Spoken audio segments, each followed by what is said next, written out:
자, 여러분 성탄절 하면 여러분 어떤 생각이 머릿속에 먼저 이렇게 스치고 지나가나요? 뭐 예전처럼 여러분 우리가 백화점 갈 일이 많이 없다 보니까 그런 어떤 상업주의에 물든 캐롤송 또는 성탄 트리 같은 것들을 이렇게 보기가 쉽지는 않습니다. 예전 같은 분위기는 아니죠. 또 교회마다 도시의 어떤 불빛들, 아파트들이 우리 교회도 이렇게 아파트 숲으로 이제 둘러싸여 있으니까 우리가 하고 있는 트리나 이런 것들이 잘 드러나지 않는 그런 시대가 되었습니다.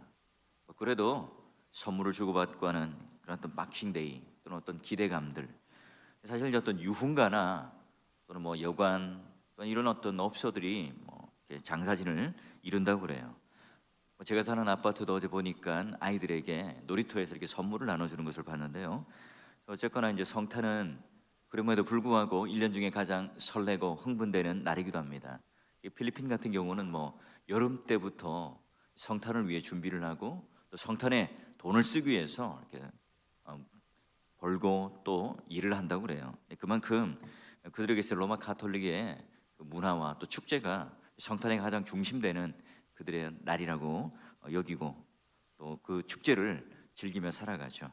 아이러니하게도 성탄절은 예수 그리스도께서 오신 날임에도 불구하고 그런 어떤 캐롤 또는 성탄의 어떤 선물 이런 것들이 오늘 우리에게 주가 되어서 그 소란한 틈 사이에 예수 그리스도가 사라져 보이질 않아요. 성탄의 어떤 첫 순간 마태는 어떻게 기록하고 있는지 또 무엇을 보고 어떤 것을 느끼고 있는지 말씀을 볼 텐데요. 마태가 이제 성탄절을 기록하면서 우리에게 던지는 이 메시지, 성탄의 진위를 보여주는데 두 인물 또 두 세계를 아주 날카롭게 대조하면서 보여줍니다. 오늘 본문을 읽었던 이 장면은 동방 박사가 별을 보고 와서 예물을 드렸다 하는 매우 익숙한 얘기죠. 삼척동자도 잘 압니다.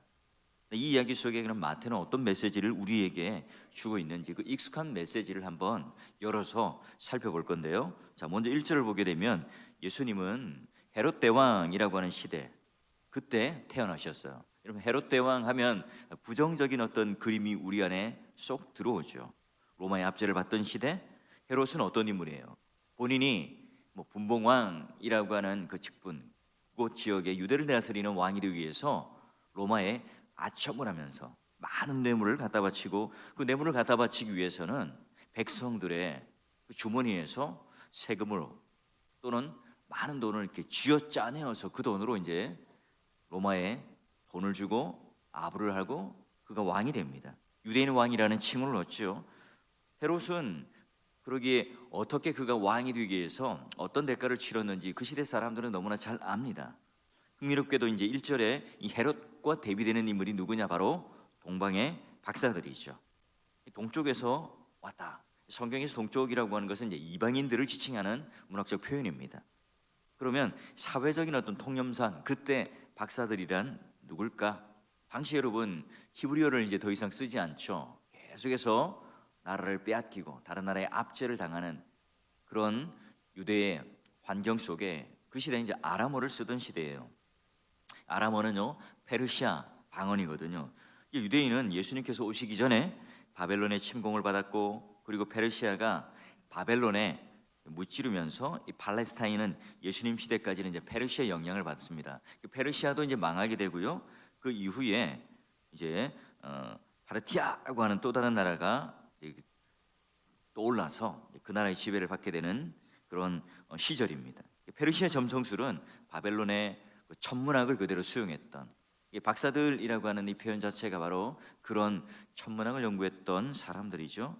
과학 문명이 발달했던 그 시절에도 우리가 이게 정한 별자리 음력 같은 영향을 받으면서 이렇게 천문을 보고 연구를 합니다. 근데 여러분 이 천문학이 관통했던 이 바벨론 그리고 페르시아 그 시대에 살았던 이 구약의 유명한 인물이 있죠. 바로 다니엘입니다. 다니엘이 바로 소년 시절에 바벨론으로 포로로 잡혀와서 여러 번 왕이 바뀌고 또 왕국이 바뀜에도 불구하고 그는 높은 고위공직에 있었던 인물입니다. 그도 어릴 때부터 왕궁의 학문을 배웠기 때문에 천문학에 능통했을 것이고요. 또 총리가 되었고 그리고 노년에 바벨론이 망하고 페르시아가 세워졌음에도 불구하고 그는 최고의 지위를 누렸던 사람이기에 다니엘은요 페르시아에 이제 영향을 미쳤던 아주 유명한 인물이라 할 수 있습니다. 분명히 페르시아에도 하나님 나라를 전파했고요. 페르시아 점성술사도 이 다니엘로부터 들었던 그런 이야기들, 메시아 이야기를 전승되는 그 이야기들을 듣고 자랐던 사람입니다. 그러니 이 점성술사들은요, 이 믿음이라고 하는 예수님 시대에 페르시아도 없어지고 로마의 적국이었던 파르티아 왕국만 남았는데, 그래도 로마의 적국, 로마와 대립 관계에 있던 적국의 이방이었음을 불구하고 그들은 지금 이 유대 땅에 그 옛날에 들어왔던 메시아에 대한 예언, 그 믿음을 쫓아 적국의 한가운데 오게 된 거예요.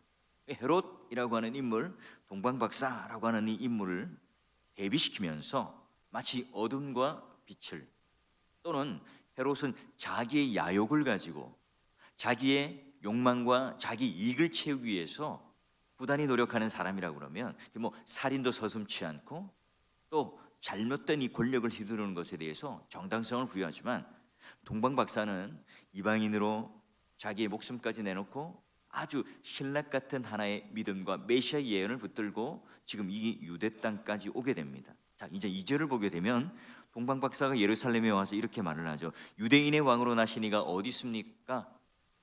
지금 유대인의 왕이었던 헤롯이 이 이야기를 직접 들었다면 깜짝 놀랐겠죠. 로마 제국의 뇌물과 아첨으로 헤롯이 유대인의 왕에 이른 것, 파르티아 이 지성인들이 몰랐을까요? 알았죠. 그들은 목숨보다 더 중요한 믿음의 실체를 확인하려는 이 과정 속에 있어요.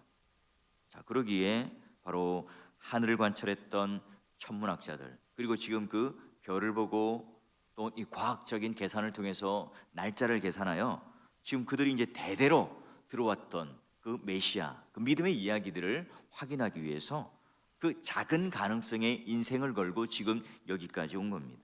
자, 그래서 이 3절을 보게 되면 이들과 정확하게 대비되는 인물 반응이 나오죠. 자, 마태는 헤롯 왕과 온 예루살렘이 동방 박사들의 이야기를 듣고 소동했다고 기록합니다.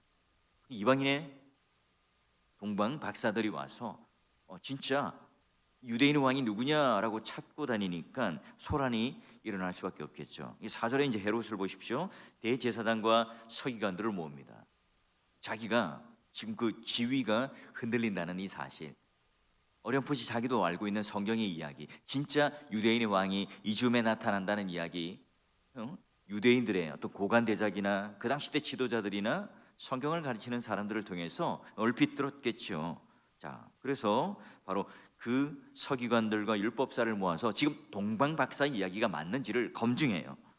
자, 파르티아 점술사가 작은 가능성을 붙잡았던 반면에 5절과 6절을 보게 되면 유대인들은요, 선지자들의 확실한 그런 가능성을 검증해 줘요.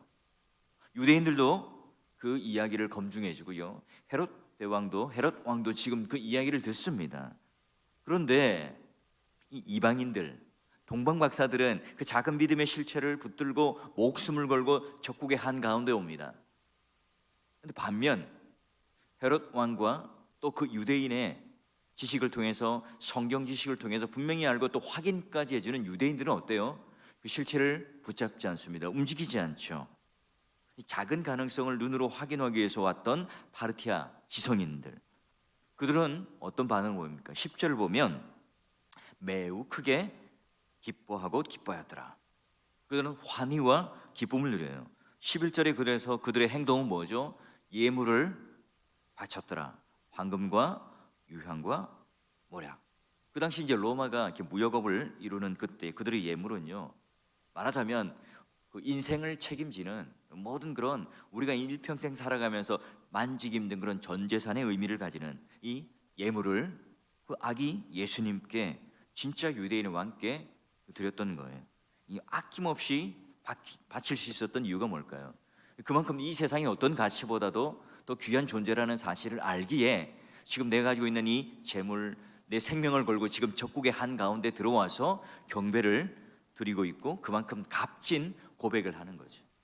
이 의미가 그냥 그저 우리가 가지고 있는 성탄절날 박싱데이처럼 선물을 나누고 주고받는 어떤 기쁨을 누렸더라, 이 정도가 아니라 생명을 걸고 또 그 생명에 준하는 신앙의 고백을 담아서 예수님께 그 예물을 드리고 있는 장면이에요.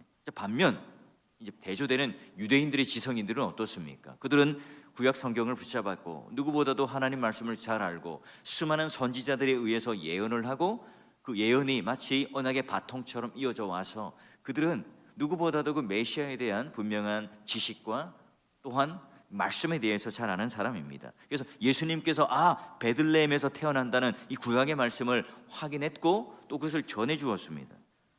근데 8절에도 똑같아요. 헤롯도 그러면 나도 가서 그에게 경배할게, 그 유대인의 왕이라고 하는 아기 예수께 나도 가서 경배하리라 말을 합니다. 헤롯은 예루살렘에 그렇게 말해서 예수님이 태어난 곳 베들레헴이라는 사실을 알아요. 그런데 헤롯 왕과 온 예루살렘이 듣고 소동했지만 그렇게 혈안이 되어서 야, 얘가 오늘 나의 자리를 빼앗을 자이구나 죽이기 위해서 소동을 하고 혈안이 되었어요. 근데 유대인들은 어때요? 아무도 없어요. 얼마나 기가 막힌 일인지 이스라엘 지도를 확인해 보면 예루살렘에서 베들레헴까지는 약 한 걸어서 2시간 정도 되고요. 차로는 한 20분 정도 된답니다. 여러분 옛날에 2시간 정도면 굉장히 가까운 거리죠. 마태는 이런 아이러니를, 이런 모순을 지금 우리들에게 보여주고 싶어 합니다. 예루살렘에 큰 소동이 일어났습니다. 헤롯 대왕은 그 아기 예수를 죽이려고 막 군사들을 동원해서 또 영아들을 살해하는 그런 일들까지 벌어집니다. 근데 여러분 유대인들은요 그 말씀을 듣고 알고 확인해 주었지만 그러나 베들레헴으로 가지 않아요. 어쩌면 오늘 이 헤롯 대왕과 유대인들과 또 유대인들의 지성인들이 오늘 우리들의 모습은 아닌가 마태는 은근슬쩍 우리들에게 고발을 하고 있어요. 여러분 예수님께 찾아온 사람들 로마 세계의 적국의 이방인 그 점성술사 과학자들 뿐이었습니다. 그들은요 적대 국가에 있는 사람이기 때문에 나그네들이고 외인들이었습니다. 그러나 그들이 어때요? 세상을 바꿔요. 왜냐하면 그들만이 예수님의 탄생 메시아의 오심을 기념할 수 있었기 때문에 그렇죠. 모두가 다 흑암으로 가려져 있었습니다.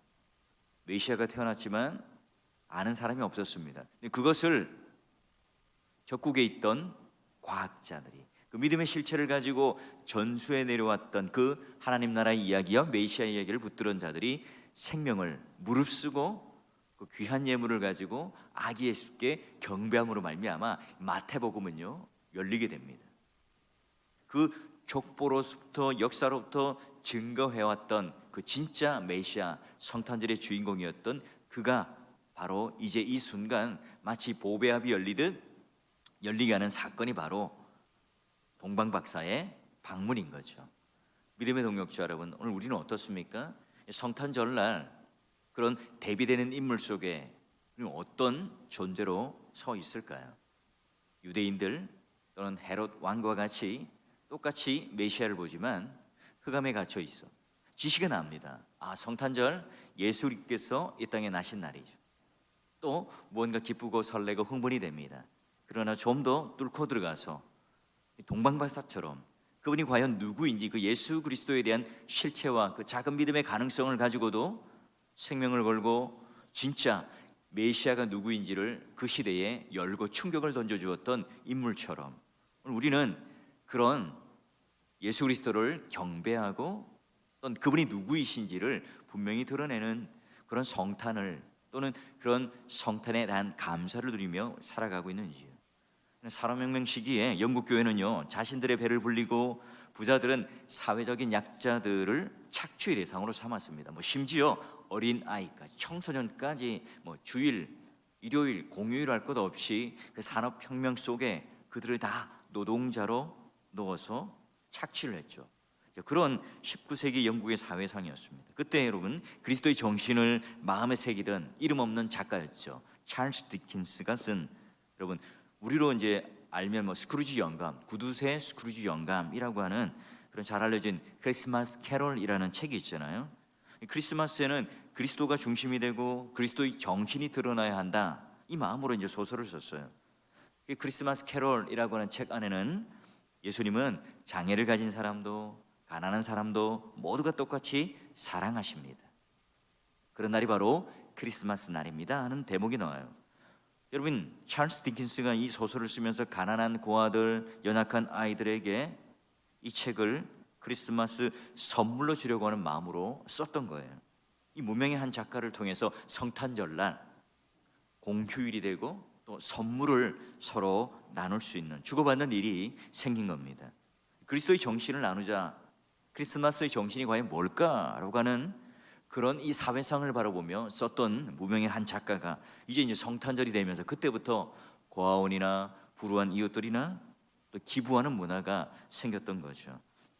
이 얼마나 놀라운 일입니까? 한 무명의 작가를 통해서 또 다른 하나의 문화 세계가 열렸어요. 넉넉해졌죠. 사회가 여유로워졌습니다. 탐욕적이고 자기만을 추구했던 수많은 헤롯들이 있는 그 가운데 또한 전혀 하나님 말씀을 들었지만 움직이지 않는 강팍한 마음을 가지고 있는 그 유대인들에게 이 동방 박사가 던졌던 그 메시지처럼 찰스 디킨스의 크리스마스 캐럴이라는 한 작품이 그 시대에 암울했고 욕심과 욕망이 가득했던 그 사회에다가 나눔과 넉넉함과 포용할 줄 아는, 안아줄 줄 아는 그 마음을 전수했던 성탄절의 참된 정신을 그들에게 나누어 줬다는 거예요. 또 여러분, 또 하나의 책을 소개하면 마지막 입새라고 하는 그 책 이름으로 잘 알려진 오헬리 알잖아요. 크리스마스 선물이라는 책, 어떤 내용이죠? 남편과 아내가 있었는데 아내는 이 남편의 그 낡은 시계줄을 보면서 너무 마음이 아파서 이번 성탄절 선물에 남편에게 좋은 시계 가죽끈을 하나 사줘야지. 뭘 자릅니까? 머리를 잘라서 머리를 팔아 시계끈을 마련해요. 남편은 또 어때요? 야, 우리 아내의 그 아름다운 머릿결 거기다가 아름다운 핀을 꽂으면 정말 예쁘겠어. 그래서 시계를 팔아서 예쁜 머리핀을 사죠. 그래서 결국 딱 성탄절날 선물을 주려고 했더니 그 선물에 정말 이게 딱 적당하게 해야 될 게 없더라. 그 반전 때문에 감동하는 그 이야기 여러분 아시잖아요. 감동적인 이야기. 여러분, 이런 한 명 한 명의 크리스천 작가들이 썼던 그 소설 이 하나를 가지고도 어떤 문화들을 또는 굉장한 감동을 우리들에게 선사합니다. 뭐죠? 바로 예수 그리스도를 향한 믿음의 가능성과 그 실체를 확인하려고 하는 그 그리스도의 마음을 가진 자들은 바로 이와 같이 나도 모르게 예수 그리스도를 쫓았고 나도 모르게 그 예수 그리스도가 누구인지를 알고 그분을 경배하기 위하여 했던 그 행동들이 그 세상을 나도 모르게 바꿀 수 있었다는 것을 바로 성경의 동방박사를 통해서 또한 이 시대를 오고 가면서 예수 그리스도의 정신, 성탄절의 정신이 무엇인지를 드러내고 그 뜻대로 살아가려고 하는 사람들을 통해서 그 세상이 바뀌었고 그 세상에 충격을 주었던 겁니다.